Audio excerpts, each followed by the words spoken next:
Bonjour à toutes et à tous et bienvenue dans cette nouvelle vidéo. Alors pourquoi je fais cette vidéo? Parce qu'on m'a dit sur Twitter, on m'a demandé en fait, mais c'est quoi le secret pour bien jouer aux échecs? Et en fait, personnellement, bon, je joue pas très bien, mais, mais je sais par contre ce qui fait la qualité d'un bon joueur par rapport à un joueur un peu moins fort. Et c'est avant tout le nombre d'heures passées devant un échiquier à travailler non seulement la tactique, mais aussi et surtout la stratégie.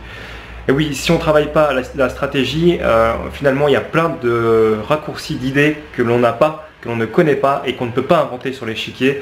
Il faut avoir toutes ces notions en tête, il faut avoir toutes ces connaissances pour être un bon joueur et pour progresser.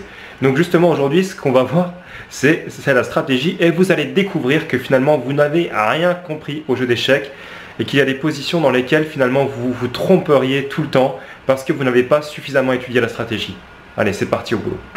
Alors dans cette position que nous avons à l'écran, les blancs vont jouer un coup et faire une erreur finalement. Je vous laisse déjà prendre un petit peu la température, regarder un petit peu les quelques idées qui sont présentes à l'écran. Et en fait ici c'est vrai qu'on a très envie d'attaquer avec les pions dans cette configuration, puisque si l'on regarde bien, on a une attaque quand même assez intéressante sur le roi. Donc on va jouer H4 avec les blancs, qui est une faute stratégique. Et donc c'est là finalement qu'on voit la différence entre les forts joueurs de club et finalement les joueurs qui ne dépassent pas un certain niveau. C'est que les forts joueurs de club voient plus loin, c'est-à-dire qu'ils ne se contentent pas des menaces tactiques, mais ils regardent aussi les possibilités stratégiques, c'est-à-dire finalement comment les pièces sont coordonnées et comment ça joue, et quelles sont les possibilités des uns et des autres. C'est plus une affaire de plan en fait, si vous voulez. Donc en fait ici, il y a une suite tactique qui semble gagnante après la prise en G4 des noirs, mais le joueur avec les noirs a vu donc Guimard, parce que c'est une partie qui a été jouée en Argentine en 1938 et qui opposait Piazzini à Guimard.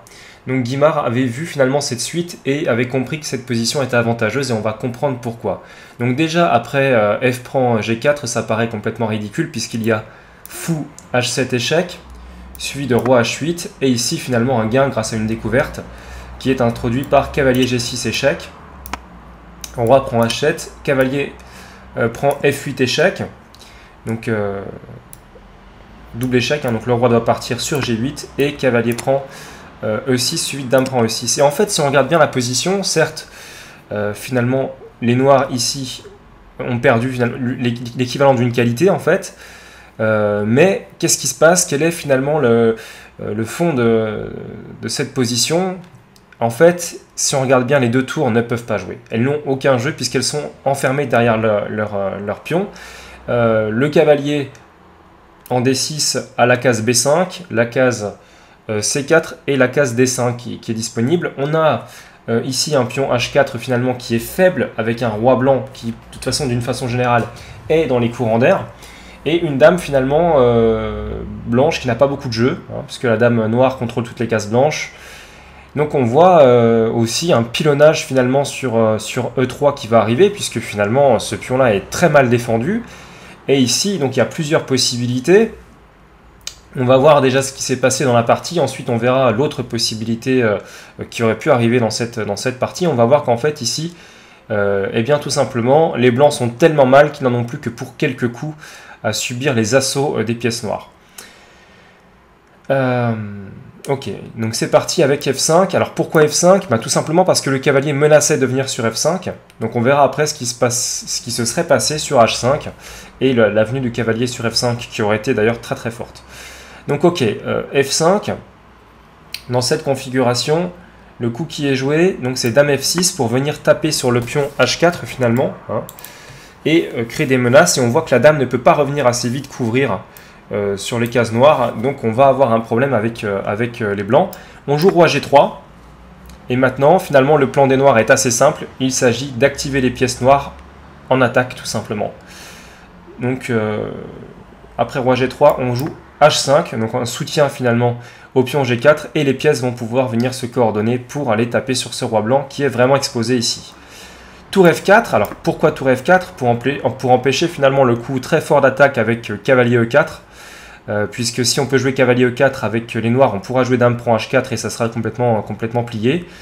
Donc ici tour E8, alors on fixe finalement le pion E3, hein, Et on menace tout simplement de faire cavalier E4 échec. Alors pourquoi pas tout de suite cavalier E4 échec après tour F4? Et bien tout simplement parce qu'après cavalier E4 échec, les blancs rendent la qualité avec tour prend, pion prend, dame prend et finalement s'en sortent à moindre frais ici. Donc c'est la raison pour laquelle on joue tour E8 d'abord pour pouvoir reprendre éventuellement de la tour si jamais un échange avait lieu avec la tour F4. Donc ici, voyant cette menace de cavalier E4 suivi de dame prend H4, les blancs ne sont pas fous, ils vont jouer E4 eux-mêmes pour que ce pion soit protégé. Dans l'idée finalement assez simple que si cavalier prend, on va tout échanger, tour prend, donc certainement pas dame prend parce qu'il y aura un tour ici, mais voilà, on échange tout. Et au final, on s'en sort à moindre frais encore une fois, avec une position qui peut se tenir ici. Malgré du matériel en moins, mais une position qui devrait se tenir. Ok, donc finalement, c'est pas ça qui va être joué par les noirs. Après E4, le coup qui va être joué, c'est dame prend D4, avec plusieurs idées finalement. La première étant donc dans la partie, E prend D5, dame échec. Et là, ici, les blancs abandonnent parce qu'après tour G2, tout simplement, il y a tour E3. Et après tour F3, il y a tour prend, échec et mat. Donc voilà.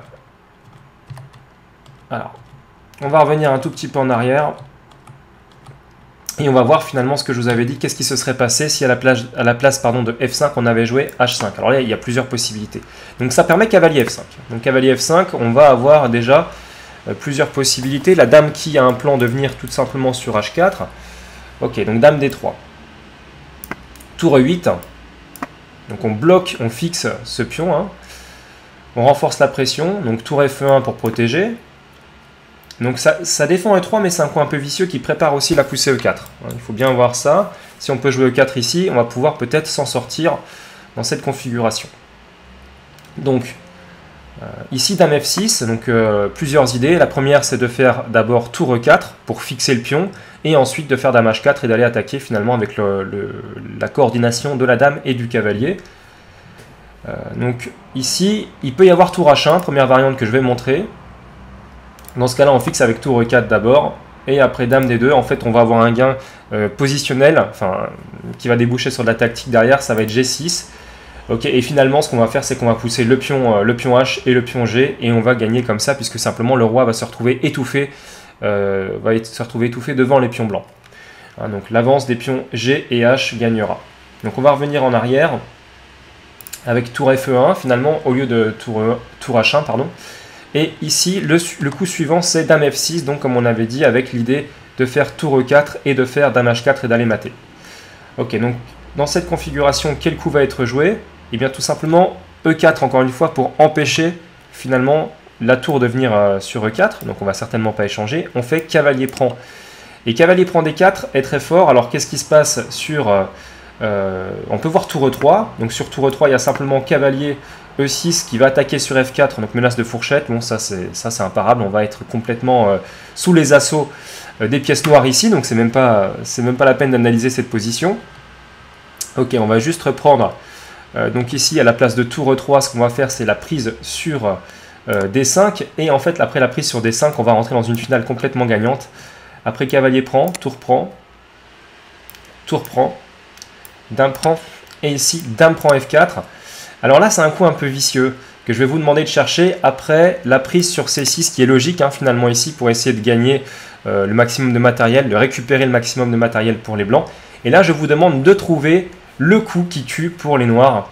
Donc ceux qui ont des notions stratégiques, je pense que vous l'avez trouvé. Alors l'idée, elle est simple, elle est que les noirs ont plus de pions que les blancs, donc ils vont gagner la finale de pions. Donc comment forcer ici la rentrée en finale de pions? Eh bien tout simplement, dame F3, échec, dame prend, pion prend, échec, roi prend, suivi de la prise ici.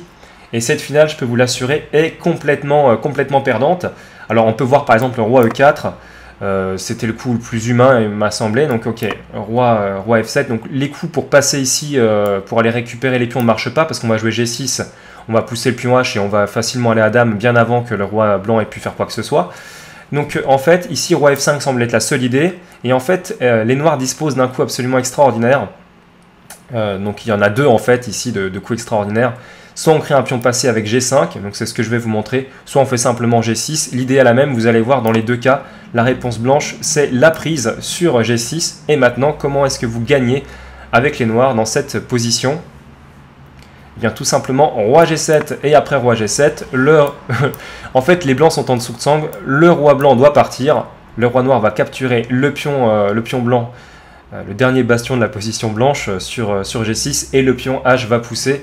Donc le roi va devoir aller le chercher, vous connaissez l'histoire, le pion passé éloigné, enfin même ici très éloigné, va permettre au roi noir d'aller récupérer les pions blancs, tandis que le roi blanc va aller récupérer le pion passé éloigné, très éloigné ici, noir sur la colonne H.